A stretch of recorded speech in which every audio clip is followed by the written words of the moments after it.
for his leadership for many, many years. He's an extraordinary physician. Johns Hopkins and so many other places where he's been an anesthesiologist, and we're so grateful for the expertise and precision that he brings, that doctors can focus in a way that makes it so clear and so non-ambiguous. In defense of life, never has that message been more important than now, because there is so much fuzziness, so much distortion, and it's about time clarity break out when it comes to the abortion issue. We've never had that national debate. In a way, we've had it in a minor way, in a micro way. Every time a woman goes in and has an ultrasound, she walks away seeing her baby still in utero. First baby pictures today, as we all know, are not newborns. On the refrigerators all across America, the first baby pictures happen to be unborn babies, and we all are thrilled when we see our children and grandchildren up on the refrigerator as an unborn baby. And that's the first thing they see as they begin to comprehend what they're looking at. That's me while I was still in mommy. You know, as you pointed out in your opening, Dr. Harris, the Supreme Court does take up this case next week, NIFLA versus Becerra.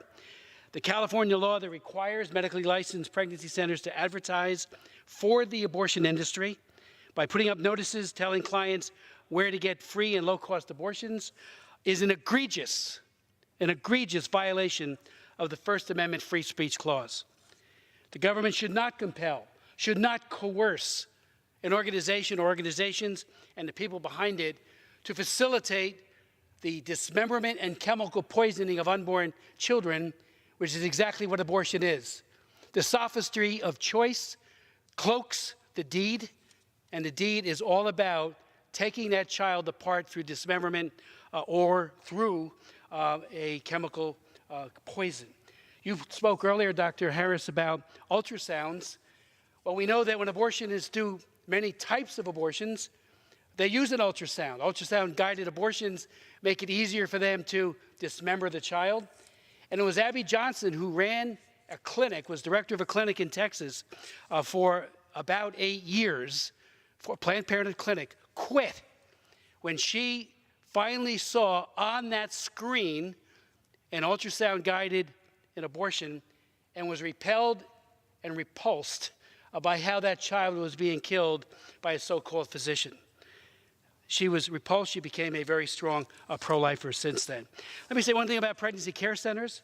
There are about 2,752 in the country, according to Heartbeat International, and the numbers are growing. There are many in my district, like Dr. Harris said, in his as well. Well, a few years ago, my wife and I went to a pregnancy care banquet in Middlesex County in New Jersey. Two women got up and spoke so eloquently and with tears in their eyes how they were scheduled and actually en route to the abortion at the clinic.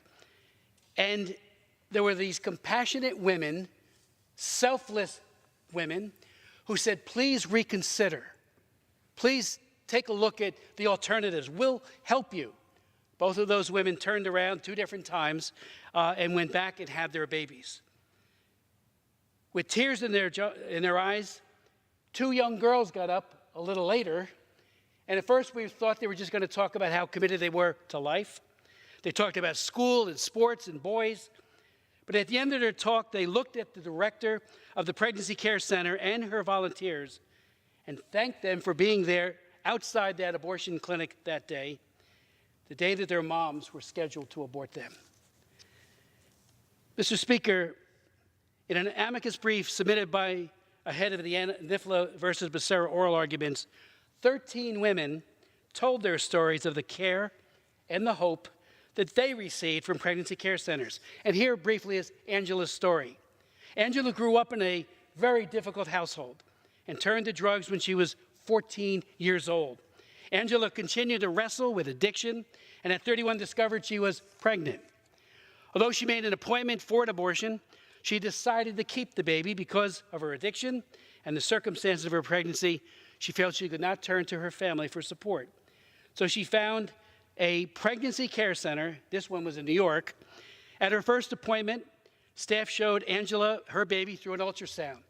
Let me remind members Dr. Bernard Nathanson, the co-founder of NARAL, who said, "I've come to the agonizing conclusion that I've presided over 60,000 deaths," was one of the leaders in the 60s and 70s in promoting abortion throughout this country and very effective at it. When he became pro-life, he said, if wombs had windows, if every woman prior to an abortion would see an ultrasound of her baby, she would run out of that clinic. Well, the Pregnancy Care Center people in New York showed Angela the ultrasound, and she was enamored, touched deeply by the baby, her baby, that she saw on the screen. They met with her weekly as the pregnancy progressed, always staying by her side, and a staff member was with her in the hospital when she delivered. After Angela gave birth to her son, Cameron, the staff helped her to enroll in WIC and to reach out to New York's Department of Social Services. She continued to come to the Pregnancy Center, this is all in the friend of the court brief, for parenting courses and for support in staying clean of those drugs that had so hurt her life. She writes, "I always thought that people were fake, but they are genuine," particularly at the center. "This is who they really are. They will help me, and they are helping to raise my son." Looking forward to life now, she credits the center with giving her support so that she doesn't turn back to drugs. Women and children across our nation share similar stories. I've heard many, many of those stories over my time in the pro-life movement. And every time you meet one of those women, because we argue, Dr. Harris and I and all of those in the pro-life movement, there are two victims in every abortion.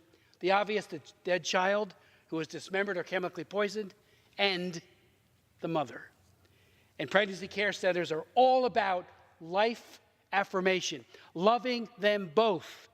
And to be told by California, you must advertise how to kill that baby when you're about loving them both, like I said in the beginning, is an egregious violation of the First Amendment.